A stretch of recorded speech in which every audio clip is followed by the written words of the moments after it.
Já estamos aqui com os nossos participantes de toda sexta-feira, Tiago Barbosa e Damares Medina, a quem eu agradeço pela disponibilidade e parceria de sempre aqui com o SBT News e com o Brasil Agora. Bom dia, Damares, e bom dia, Tiago. Bom dia, Yasmin. Bom dia, Tiago. Bom dia, pessoal. Um prazer estar com vocês aqui nesta sexta-feira. Vamos nessa, porque a gente teve uma semana com bastante pauta ali dentro do Congresso Nacional, vários assuntos polêmicos.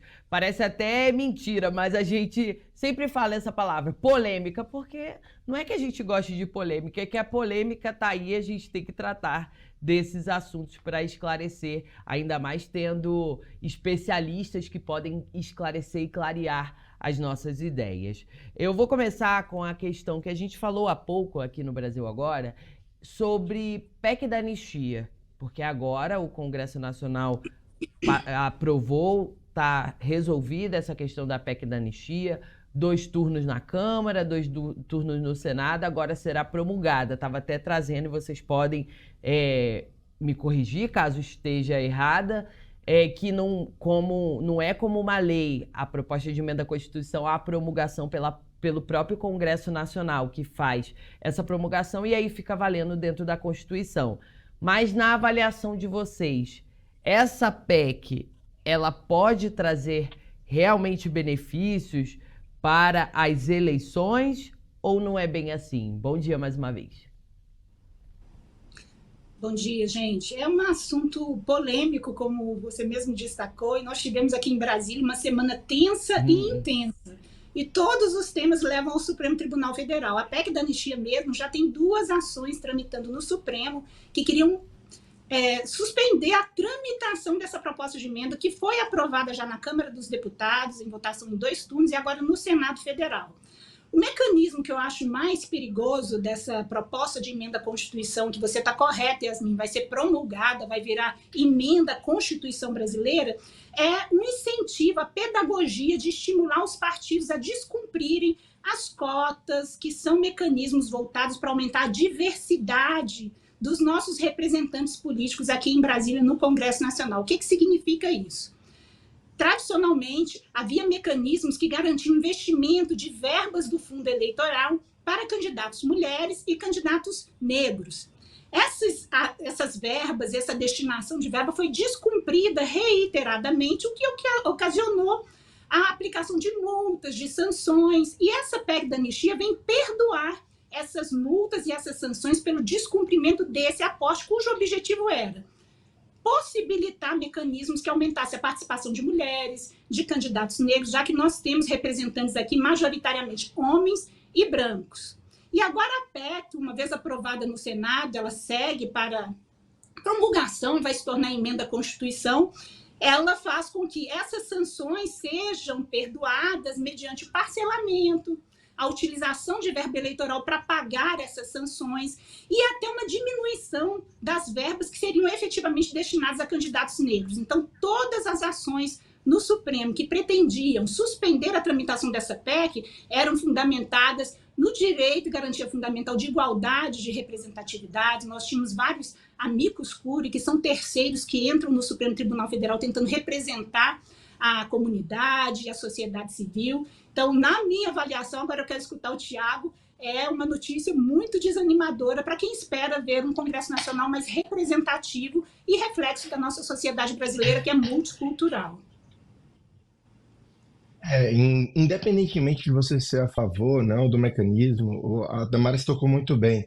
A função pedagógica de você ter ali instituição de multas para o descumprimento de regras, onde o fundamento disso é a inclusão de outra parcela da sociedade dentro do Congresso Nacional, ela é bastante preocupante. Lógico, essa questão aconteceu numa semana onde a gente tem uma turbulência gigantesca, né? A gente teve aí diversas matérias da reforma tributária que passaram durante a semana, tivemos aí o Alexandre de Moraes, como sempre, estampando os jornais, não ele diretamente, mas ali pessoas próximas com relação à investigação acerca de fake news, e pouco se falou, pelo menos não com a devida atenção, desse mecanismo da PEC da anistia, né? Esse foi um detalhe que traduzindo para quem está em casa, você tem no Congresso as pessoas que aplicam as regras que elas mesmo criam.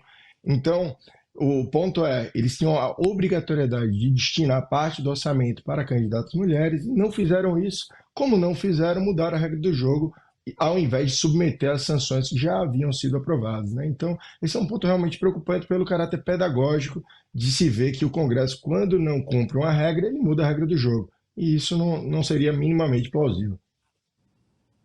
Tiago, você trouxe, falando aí sobre a questão da reforma, é um assunto que a gente também vai tratar aqui, porque a reforma tributária, até por conta desse tumulto todo da semana, o segundo projeto da reforma tributária na Câmara dos Deputados deu uma parada, os parlamentares estão dizendo que é uma forma de dar um recado lá para o Supremo Tribunal Federal, mas traga a avaliação de vocês, vou começar mais uma vez pela Damares, sobre essa questão da reforma. Como que está o andamento e o que isso pode ser considerável? Porque a gente está falando agora, na reforma tributária, do comitê gestor, né? Esse é o ponto. Eu vou fazer ao contrário, vou começar pelo Tiago, que é tributarista. Vou começar pelo Tiago. Traga para a gente, Tiago, o que significa esse comitê gestor? Porque a gente está falando muito de reforma, mas às vezes a coisa técnica a gente passa um pouquinho despercebido. É importante trazer para o público que está em casa isso numa linguagem um pouco mais fácil, né? Muita gente está falando que o comitê gestor ele vai usurpar algumas funções de estados e municípios. Isso é uma divulgação, digamos assim, enviesada da informação.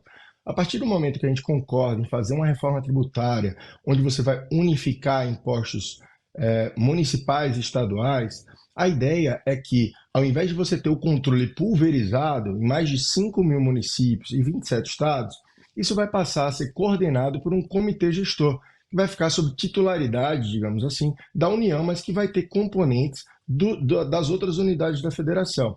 Logicamente, a gente vive num período super polarizado, no qual, quando você fala que algo vai passar a ser detido ou capitaneado pelo governo federal, aqueles que se insurjam, são contrários ao atual governo, ficam bastante preocupados. Por quê? Porque se coloca a ideia, e isso é um fato, que haverá um grande controle. O guardião da distribuição do valor arrecadado será a União por meio do comitê gestor. E mais ainda, se hoje você tem a União criando regras, regulamentando a distribuição tão somente de verbas federais, a partir de agora você vai ter a União capitaneando o comitê gestor e coordenando a distribuição daquele dinheiro que foi arrecadado para estados e municípios. Esse ponto ele pode ser visto de duas maneiras, e a gente está aqui num programa chamado Visões. A primeira visão é, o contribuinte passa a ter um interlocutor só, que é o governo federal. Né? Ele sabe uma fonte, e quando eu falo contribuinte, não só eu e você, mas todas as empresas, elas passam a ter um interlocutor e a verificar com um órgão decisor somente, ao invés de dialogar para aqueles que têm unidades em todos os estados, com cada unidade da federação. Por outro lado, o que se tem receio é como será implementado esse comitê gestor. Ou seja, como será a efetiva administração e distribuição. A gente tem que lembrar aqui que quando se trata de empresas, existem muitos créditos onde as empresas têm que dialogar com os estados, dialogar, que eu falo logicamente, por meio de processos legitimados, processos administrativos de restituição de créditos que os estados devem para as empresas. A partir desse momento, você que não participava de um diálogo para devolução de créditos de ICMS com a União, vai passar a dialogar com a União e não mais com o seu Estado. Então, a preocupação não é o comitê gestor em si, mas sim como ele vai ser implementado, quais vão ser as amarras, as travas, como que ele vai cuidar desse dinheiro. Traduzindo mais ainda, seria como se a gente fosse instituir um novo síndico. Hoje você tem 27 síndicos com relação aos estados, e agora você vai ter um só, que vai ser o super síndico. E ele vai arrecadar tudo, distribuir, e a sua conversa vai ser com esse super síndico. Então, o detalhe é como é que ele vai se comportar e editar as normas para regulamentar a distribuição e diálogo com os contribuintes. É interessante notar, né, Yasmin, Tiago, quem nos assiste, que todos esses temas dialogam entre si. Quando a gente fala de reforma tributária, a gente está falando de uma proposta de emenda à Constituição também, que diz respeito justamente à captação de recursos, que são os tributos que saem do bolso do contribuinte. É interessante notar que uma das grandes preocupações e críticas do segmento industrial brasileiro é a complexidade e o excesso do ambiente regulatório tributário nacional. Isso faz parte do custo do Brasil e se desenvolve também em imensas demandas judiciais. Nós tivemos a publicação no início desse semestre do relatório Supremo em Números. O Brasil é o país campeão de processos judiciais, são mais de 83 milhões de processos em tramitação. E se há o pessoal está falando em epidemia de litigiosidade, nós temos também uma epidemia de legislatividade. E a reforma tributária, ela vem com essa promessa de simplificação. O Tiago colocou muito bem, centralização, porque o nosso pacto federativo, nós somos 27 estados, é de uma gestão muito complexa. Então, a criação desse comitê gestor, a unificação dessa gestão, a simplificação do sistema tributário vem com essa expectativa de simplificar o ambiente tributário e servir até como catalisador de negócios e de empresas, da economia. Essa é a promessa e a expectativa dessa reforma estrutural que está sendo aprovada aí pelo Congresso Nacional. Nós temos que lembrar, Yasmin e Damares, sempre tem um coelho ali que é colocado na cartola, né? E eu não posso deixar passar esse programa em branco. Se colocou ali, o coelho na cartola foi a instituição de um ITCMD progressivo. O que é que isso quer dizer? O imposto causa-morte doações, foram colocados ali 2 pontos nesse projeto de regulamentação da reforma. O primeiro deles é que ele passa a ser, pelo menos a regra instituída, é que ele passa a ser progressivo. Atualmente, só para você ter ideia, o Estado de São Paulo, ele tributa numa alíquota flat, ou seja, numa alíquota linear de 4%. Se o projeto de lei passar, você vai ter aí a necessidade, a obrigatoriedade de você ter um imposto de transmissão causa-morte, aquele que você paga quando você transfere a herança, em decorrência do falecimento, ele vai ser progressivo, ou seja, você vai ter mais uma investida do governo, pelo menos com uma fatia maior do patrimônio do contribuinte. Esse foi um dos pontos bem destacados ali e que preocupou, não somente pela via direta, mas um outro ponto que preocupou empresários foi a instituição, ou pelo menos a cobrança de um imposto de doação quando uma empresa faz uma distribuição de dividendos de forma desproporcional. Então, o que quer dizer? Muitas vezes, você que é empresário que está assistindo esse jornal, você sabe que você tem ali uma divisão de cotas na sua empresa, mas durante o ano, um sócio A ou B trabalhou mais que o outro, alguma coisa desse sentido, e você decide fazer a distribuição do lucro da sua empresa de forma desproporcional, né? Aquele sócio que tinha 30% só da sociedade, ele acaba levando mais de 30% do lucro em decorrência de especificidades do seu negócio. O que pode vir a acontecer, caso esse projeto passe da mesma forma pelo Senado, é que você que pagou mais de 30% do seu lucro para o sócio que tinha apenas 30% de cotas, você vai ser, entre muitas aspas, acusado de ter doado um valor. Então, sobre esse valor desproporcional que você distribuiu para o seu sócio, você vai ter que recolher ali um imposto de doação, como se você tivesse doado. Logicamente que esse é um ponto, não é nem polêmico, isso é um ponto que vai abarrotar o judiciário e, caso passe, vai ser um ponto de grande litígio. Não faz a menor noção você encarar como doação uma distribuição desproporcional. E a gente sabe, todo mundo que tem empresa ou que é advogado, que trabalha na área, a gente sabe que esse é um mecanismo normalmente utilizado para você premiar e distribuir de acordo com o esforço que os sócios fizeram naquele ano. Então, esse é um ponto ali que foi colocado um pouco de lado, mas que deve atingir aí boa parte do empresário brasileiro. Você falando, Tiago, dessa questão de que um assunto que está no Congresso Nacional e que pode abarrotar o Judiciário, traga um outro assunto que tem a ver com o Congresso e que hoje está sendo analisado pelo Supremo Tribunal Federal, que é as que a gente falou ao longo dessa semana demais, as emendas PIX. Hoje o Supremo começou a julgar a decisão liminar do ministro Flávio Dino, né, que suspendeu o repasse não só dessas, mas até de outras emendas, e entre elas a chamada emenda PIX. Já tem o voto de Flávio Dino para manter essa suspensão até que o Congresso Nacional traga maior transparência da aplicação desses recursos. E André Mendonça também já trouxe o voto acompanhando o Flávio Dino. Na avaliação de vocês, especialistas, advogados, né, que trabalham nessa área, esse tema vai ter uma saída ali jurídica ou o assunto, quando voltar para o Congresso, ainda vai ter uma questão política por trás? Começando pela Damares. Vejam vocês, né, gente? Tudo vai parar no Supremo, por quê? Porque nós estamos falando de questões constitucionais. E para quem nos assiste aqui não está muito familiarizado, a Constituição é o ponto mais alto, o ápice do nosso sistema jurídico, que ordena todas as outras ações e atuações do poder público. E ao contrário da reforma tributária, que é uma reforma estrutural, pensada, dialogada, no caso das emendas parlamentares, desde 2019, sucessivas emendas à Constituição vêm tentado trazer mais plasticidade à aplicação de recurso público. E esses temas chegam ao Supremo porque a Constituição quis que o Supremo fosse o guardião da Constituição. Essa é a função principal do Supremo Tribunal Federal, que é guardar a Constituição.